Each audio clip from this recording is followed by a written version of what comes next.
সম্মানিত উপাসক উপাসিকাবৃন্দ, দর্শক শ্রোতাবৃন্দ, শুভ সকালে সবাইকে পুণ্যদান করছি, মঙ্গল ও কল্যাণ কামনা করছি। যে প্রসঙ্গ নিয়ে একটু আলোচনা করব সেটা হচ্ছে আমাদের বৌদ্ধ সমাজে সবথেকে বেশি পরিচিত যে একটা বিষয় প্রসঙ্গ, সেটা নিয়ে একটু আলাপ করব।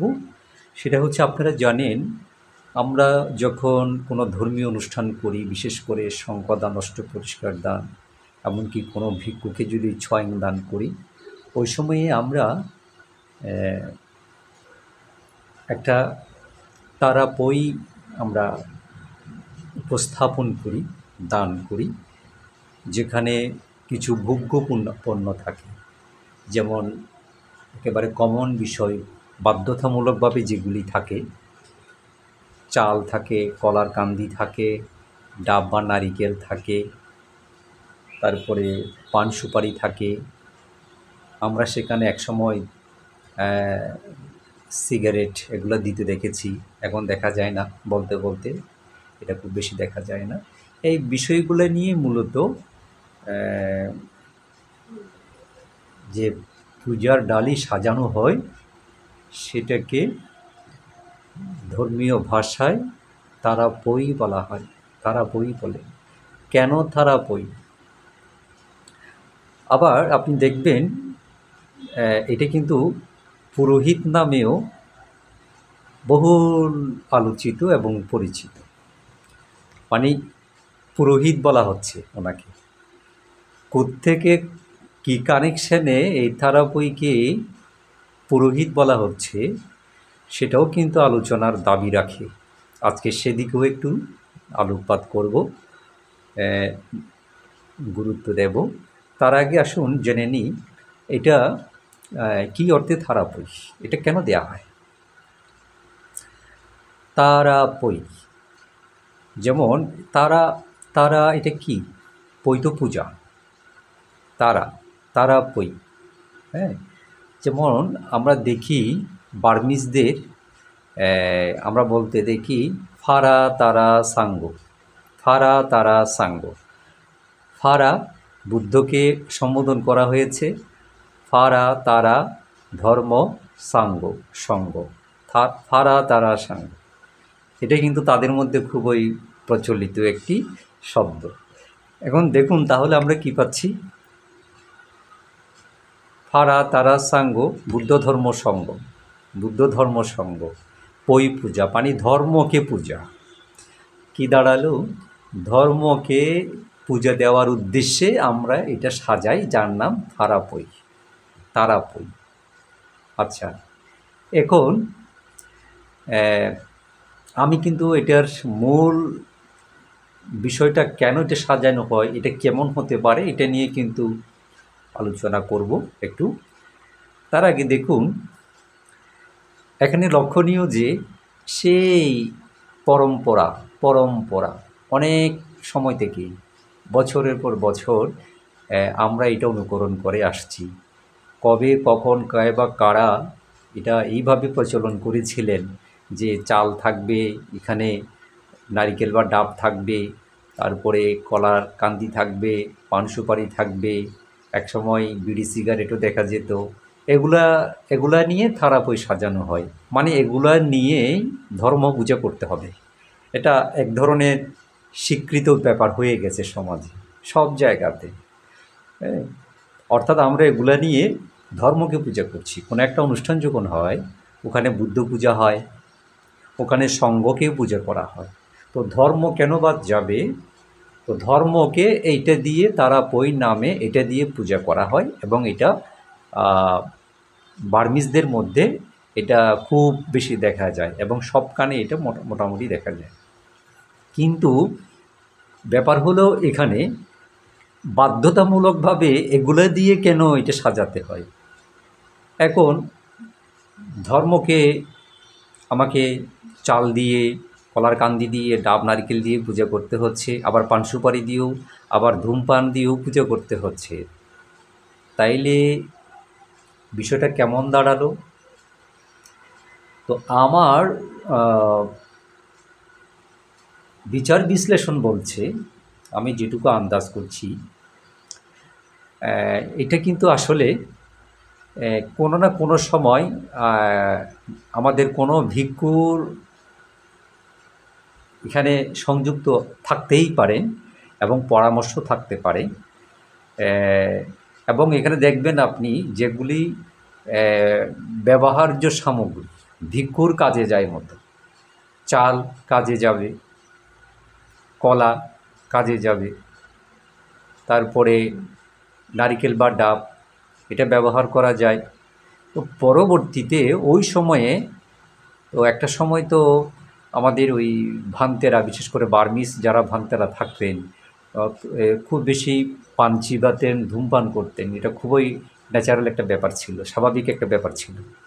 তো পরবর্তীতে এগুলো সেখানে টুকিয়ে দেওয়া হয় যে ভান্তেরা পান সুপারি তো চিবান, তারপরে ধূমপান করেন, তো এগুলোও দিক। কারণ পুরো থারাপইটাই তো ভান্তের ব্যবহারের জন্যে, এবং যা যা এখানে খাওয়ার থাকে, নেওয়ার থাকে, পুরো বিষয়গুলো তো ওইরকম করে দেয়া হয়েছে। তো পরবর্তীতে ওগুলো ট্যাগ করে দেয়া হয়েছে। হ্যাঁ, ইদানিংকালে তীব্র সমালোচনায় পড়ে ওই ধূমপানটা মোটামুটি আর দেখা যায় না। কিন্তু বাকিগুলো এখনও আছে, একেবারে অবিকৃত অবস্থায় আছে। কিন্তু দেখুন, এখন আপনি সচেতন একজন উপাসক উপাসিকা হিসেবে, বৌদ্ধ হিসেবে আপনি প্রশ্ন তুলতে পারেন বা আত্মজিজ্ঞাসা করতে পারেন, ধর্মকে কি এগুলা দিয়ে পূজা করা বাধ্যতামূলক? ধর্মকে কি এগুলা দিয়ে পূজা করতেই হবে? আমি বলবো না। এগুলা পরম্পরা দেখার দেখা এগুলা চলে এসেছে। কখন থেকে এটা প্রচলন হয়েছে ঠিক বলতে পারবো না, কিন্তু কীভাবে হয়েছে, কেন হচ্ছে, একটু তো আলোকপাত করলাম। সেই ধারা আজও চলমান অব্যাহত রয়েছে। হ্যাঁ, সেখানে কেউ হাত দিতে চায় না। হ্যাঁ, কারণ আরেকটা লজিক হচ্ছে, এখন মন্দ তো না, এগুলা কারো না কারো তো কাজে আসছে। এক, দ্বিতীয়ত আপনি দেখবেন যে এলাকাতে কোনো অনুষ্ঠান হবে, সঙ্গদান বা ভিক্ষুকে ফাঁক করা হবে, ধর্মীয় কোনো অনুষ্ঠান হবে, সেই বিহারের দায়ক যে তারাপইটা করেন, সেটা কিন্তু কোথায় যাবে? সেটা উনি যে বিহারের দায়ক, দায়িকা, সে ভান থেকে দিতে হবে। সে ভান থেকে এটা দিতে হবে, দুনিয়া উল্টে গেলেও ওটা ওখানে দিতে হবে। হ্যাঁ, এবং রীতিমতো আমরা অনেক ধরনের বিশ্রী কর্মকাণ্ড দেখেছি ক্ষেত্র বিশেষে এগুলো নিয়ে। হ্যাঁ, তুচ্ছ কিছু বিষয় নিয়ে ওখানে দেখা যায় এটা দিয়ে আবার বলা হচ্ছে পুরোহিত ওই ভান্তের, ওই বিহারের বশ্যতা স্বীকার করা। যে বিহারের আপনি দায়ক দায়িকা, উপাসক উপাসিকা, পূজারী, সেই বিহারের ভান থেকে পুরোহিত হিসেবে মেনে সেটা দিয়ে সেই বিহার এবং ভিক্ষুর বশ্যতা স্বীকার করা। সে কারণে সেটা সেখানেই যেতে হবে, অন্য কোনো আবদার, কোনো দাবি, কোনো যুক্তি সেক্ষেত্রে চলবে না। হ্যাঁ, এবার দেখুন, প্রথম কথা হচ্ছে আমি বলতে চাই, একেবারে নিঃসংকোচে আমি বলতে চাই, কেউ যদি কোনো উপাসক উপাসিকে যদি সেগুলি পরিবর্তে কিংবা সেগুলির সাথে অন্য কিছু দিয়েও পূজা করতে চায়, যেমন ইদানিংকালে তো সেখানে আরও অনেক কিছু মানুষ দিতে দেখা যায়, চিবর দিচ্ছেন অনেকেই, মোমবাতি, আগরবাতি দিচ্ছেন, তারপরে আমরা অনেক সময় দেখি ওখানে সাবান দিচ্ছে, তাও মানে ব্যবহার্য, যা যা লাগে এগুলোর বাইরে গিয়ে সেগুলিও দিচ্ছে। এখন সেটা না দিলে কি কোথাও কোনো ক্ষতি হবে? কেন হবে? প্রকৃত ধর্ম পূজা সেটাই হবে যে আমি যদি ধর্মকে ধারণ করি, আচরণ করি। বুদ্ধ নিজেও বলেছেন সেটাই হবে মূলত দুই ধরনের পূজা, আমিষ পূজা, নিরামিষ পূজা। যে বুদ্ধের বাণীগুলো, মুখনিসৃত বাণীগুলো, ভাষিত ধর্মস্কন্ধগুলো যদি কেউ আচরণ করে, মান্য করে, জীবনে প্রতিফলিত করে, সেটা হবে নিরামিষ পূজা এবং প্রকৃত বুদ্ধ পূজা। সেক্ষেত্রে আপনি সেদিকে যদি নজর দেন, তারাপই একটা নারিকেল, ডাব, কলা, তারপরে এটা সেটা দিয়ে আপনি দিলেন কি দিলেন না, আপনার ধর্ম পূজা, ধর্মের প্রতি ভক্তি শ্রদ্ধা প্রদর্শন সেগুলোর উপর নির্ভর করে না। আবার দেখুন, অনেক শ্রদ্ধেয় ভিক্ষু মনে করবেন আমি, আবার আমি তারাপই, এই তারাপইয়ের বিরোধিতা করছি, মোটেও না। আমি বিরোধিতা করছি না। এটা তো সমাজে চলে আসছে, এখনও আছে, থাকবে ভবিষ্যতে। মানুষ এটা নিয়ে একেবারে ওতপ্রোতভাবে জড়িয়ে গেছে, এটা অবিচ্ছেদ্য একটা অংশ হয়ে গেছে। বিভিন্ন উপলক্ষে ধর্মীয় অনুষ্ঠানাদিতে মানুষ থারাপই এটা ধর্মের উদ্দেশ্যে পূজা দেওয়ার জন্য দিয়ে থাকে। এবং ওই যে ওখানে ধূমপান যেগুলা এই দৃষ্টিকটু অশোভনীয়, এগুলি বাদ দিলে বাকিগুলো আমিও খারাপ কিছু ওখানে দেখি না। যদি সেটা দিয়ে তিনি পূজা করতে চান এবং সেটার পরিপ্রেক্ষিতে এটা কোনো ভিক্ষুর কাজে যাচ্ছে, তিনি ব্যবহার করলে দাতা পুণ্য পাবেন, সেক্ষেত্রে আমিও তেমন কোনো অসুবিধা দেখছি না। কিন্তু আমি বলতে চাচ্ছি, কেউ যদি বলতে চান যে এটা বাধ্যতামূলক, ম্যান্ডেটরি, এবং এগুলো ছাড়া অন্য কোনো কিছু দিয়ে ধর্মকে পূজা করা যাবে না, তাহলে আমি বিনয়ের সাথে তীব্র আমি দ্বিমত পোষণ করছি। এটা কখনো সেরকম নয়। হ্যাঁ, এবার দেখুন এটা আসলে শাস্ত্র কি বলে, ত্রিপিটকে এটা নিয়ে কি বলা আছে। এটা আসলে ধর্মকে উদ্দেশ্য করে আমরা তারাপই হিসেবে দিয়ে থাকলেও ত্রিপিটকে স্পষ্ট উল্লেখ আছে, এটা দিয়ে মূলত ওই ভিক্ষুকে পূজা করা হয়। কাকে? ত্রিপিটক ত্রিপিটক শাস্ত্রজ্ঞ, শাস্ত্রে পাণ্ডিত্য আছে, ধর্মবাসনে পাণ্ডিত্য আছে। ত্রিপিটক শাস্ত্র নিয়ে যিনি সেদিন বা যিনি ধর্ম দেশনা করেন, ধর্মদেশক ত্রিপিটকের আলোকে, খেয়াল করবেন, যিনি ত্রিপিটক শাস্ত্রজ্ঞ, বুদ্ধের ধর্মকে যিনি সেভাবে মানুষকে উপস্থাপন করতে পারেন, সেই ভিক্ষুকে সেদিন সেটা দিয়ে পূজা করা হলে এটা ধর্ম পূজা করা হয়। এই ধরনের কিছু ব্যবহার্য সামগ্রী, এগুলো না, আমি আবারও বলছি, এগুলোতে শুধু সীমাবদ্ধ থাকাটা এটা আমাদের জন্য একটা কমন ব্যাপার হয়ে গেছে, বাদ বিচারহীনভাবে, একেবারে বাধ্যতামূলক নয়। আমি আবারও বলছি, সেই শাস্ত্রজ্ঞ, সেই সদ্ধর্ম দেশক ভিক্ষুকে কোনো দাতা সেদিন যা যা দিয়ে ওনাকে পূজা করতে চায়, ধর্ম পূজা, উনি ধর্মের আচরক, বাহক, প্রচারক, বিশ্লেষক, ধর্মদেশক হিসেবে আপনি সেই ভিক্ষুকে আপনি পূজা দিতে পারেন। এবং সেখানে আপনি ব্যবহার্য সামগ্রী থেকে শুরু করে আপনার সামর্থ্য এবং শ্রদ্ধায় যা ধরে সেটা দিয়ে ওনার সম্মানে ওনাকে পূজা করা যাবে। এই হচ্ছে মূলত তারাপইয়ের মূল কিন্তু ব্যবহার। আমরা কিন্তু সেখানে নাই। শুনেছি বুদ্ধ শাসন দেশগুলোতে সেটা আছে প্রচলন, সেটা আছে, আমাদের এখানে অন্য ব্যাপার। আমি আজকে তো তারাপই নিয়ে বললাম, এই তারাপই কী করে পুরোহিত হলো, আমি পুরোহিত নিয়ে